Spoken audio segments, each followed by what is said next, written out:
Welcome back to Lions News Fan Report. This week isn't about noise. It's about one clean move that tightens our pass rush screws without breaking the locker room rhythm. A move that fits Dan Campbell's straight-line brand of football and the way this defense wants to close games when the air gets cold. Here's what I'm putting on the table for you tonight. The deadline clock, the cap math, the price, the fit next to Aiden Hutchinson after his monster extension, the ripple effect for our fronts on 2nd and long, and the truth about what this player is right now versus what he can be in our hands. Stay with me because I'll show you the tape traits, the usage trends, and how this would play in our rotation, and then I'll give you the yes-no verdict and ask for yours. And yes, this is built for retention, not rumors, so I'm not handing you the headline in the first 30 seconds. You'll feel it building with the snaps, the numbers, and the rolls. And then we'll land the name. Let's set the board. The NFL trade deadline is days away, 4 p.m. ET, and the market is tighter than usual, which means disciplined buyers win. And when you just lock down Hutch for the long haul, and he's leading the league in total pressures with a top-tier win rate, the smart play isn't a lottery ticket. It's a specialist who turns Hutchinson's pressure heat into sacks for the whole room.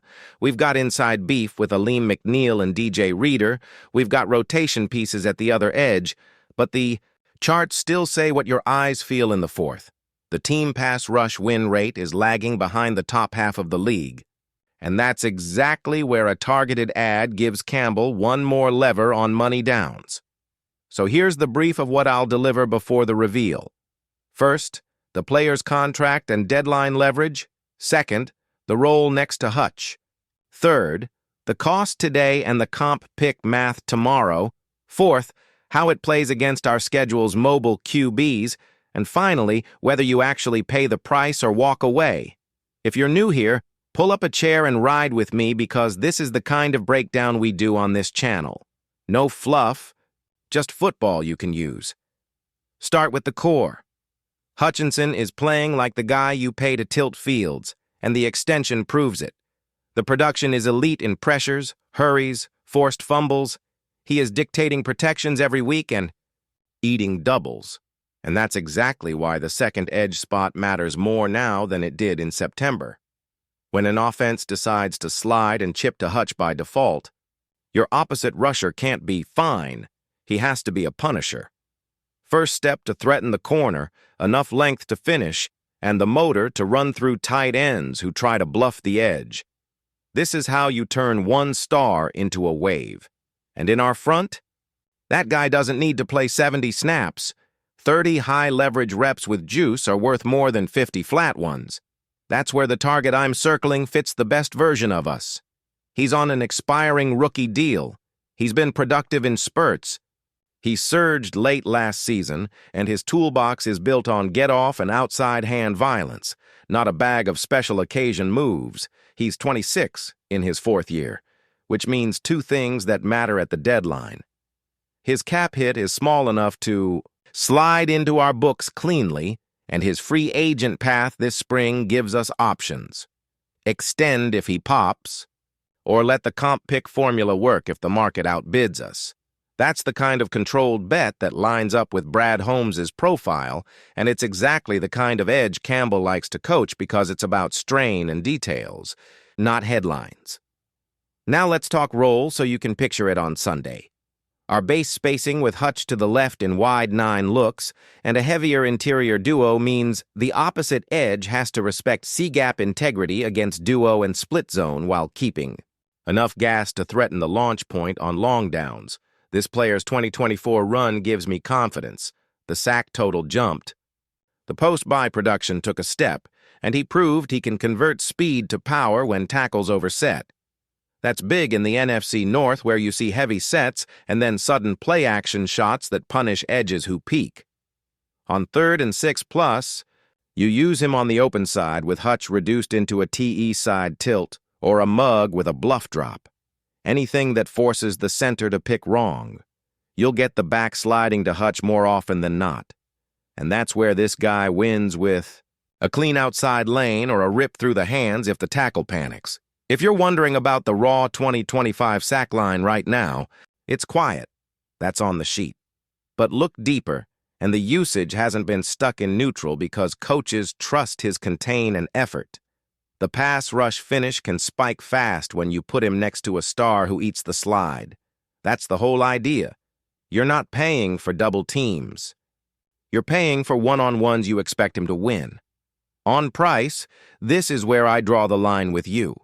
You don't send a premium pick for a rental edge who hasn't stacked a double-digit sack season. You offer a middle rounder with meaningful escalators tied to playtime or playoff wins, maybe a late-round sweetener, and you're honest about the value.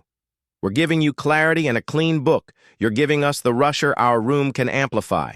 The Falcons' leverage is mixed. They invested a second-rounder in him.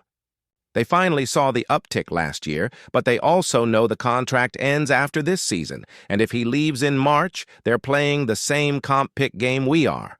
That's the opening. Financially, his cap number is a rounding error in deadline terms. So you're not choosing between this move and a future re-signing elsewhere. You can do this and still have flexibility for an interior depth add if the board breaks right. Scheme-wise, Campbell wants rushers who hit the pocket with bad intentions, but play the run like it's first down every snap.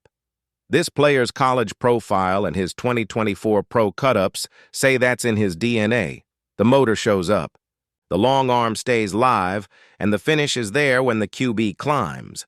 On our staff, he gets coached by a room that eats details for breakfast. Aiming points, wrist control, inside foot up on the stab, and the discipline to stay square on quarterback. Counter. That's why I'm confident you see a fast translation. He doesn't need a new playbook. He needs a new runway and a star next to him who turns pressure into panic. Hutch is that star, and DJ Alim are the guards who close the front door. Suddenly our 3rd and 8 call sheet gets bigger. More 4-man wins, fewer 5-man risks, more simulated pressure with drop 8 behind it because you trust your 2 edges to squeeze on time. Timeline check. The deadline is Tuesday, which means medicals, paperwork, and travel all have to hit clean. This is the move you greenlight 24 hours early if the number is right, because there's nothing worse than almost done at 3:58 p.m. And if you're thinking about the room, this is low drama. A rotation guy who earns snaps, not a name who shakes status. Hutch's extension set the tone. Adding a hungry edge on a prove-it runway is the kind of thing that lifts practice tempo without touching the leadership core. You keep the standards. You raise the floor. Now I'll give you the name because we've arrived. Arnold Ebiketie, Atlanta Falcons, 2022 second-rounder, 6'2", 250 with the first step that lives on the edge of the snap count. Last year he led Atlanta in sacks and did his best work down the stretch. This year the counting stats are quiet, but the contract makes him a realistic deadline chip, and the traits match exactly what our defense is missing opposite 97.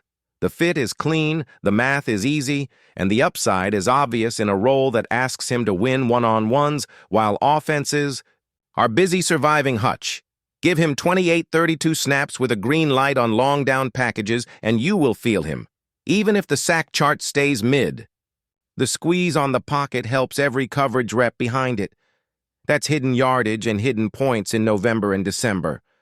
Where do I land as of tonight? I'm in, at the right price. I send a conditional mid-round pick with a small kicker. I set the trigger on playtime and wins, and I protect next year's premium capital. If the ask jumps into day 2 firm with no conditions, I walk and live with our rotation because the point of this move is efficiency, not headlines. But if the idea Falcons are realistic and ready to cash in an expiring edge for value, I'm pushing this across the line. It gives Campbell one more hammer, gives Hutch another closer on the opposite side, and gives this fan base exactly what it wants when the game is on the line. Our front 4 earning the right to rush. Straight up without living in blitz world. I'll close with the clean summary you deserve. Yes, Arnold Ebiketie to Detroit makes football sense and deadline sense because the role, the contract, and the room are aligned. The production spike you want is built into the environment we provide. A star on the other side. 2 grown men inside, and a head coach who feeds edge guys the good stuff. My verdict is go get him. If the price stays disciplined, bring him into the rush circle and turn this into the kind of November move that looks obvious in January. Before we sign off, I want your take right now. Would you send a conditional mid-rounder for Ebiketie? Or do you roll the dice on internal growth and save the chip for March? Drop your framework in the comments. Tell me which third down package you'd run with him and Hutch on the field, and where you draw the line on picks. If you're rocking with the channel, hit subscribe and tap the bell.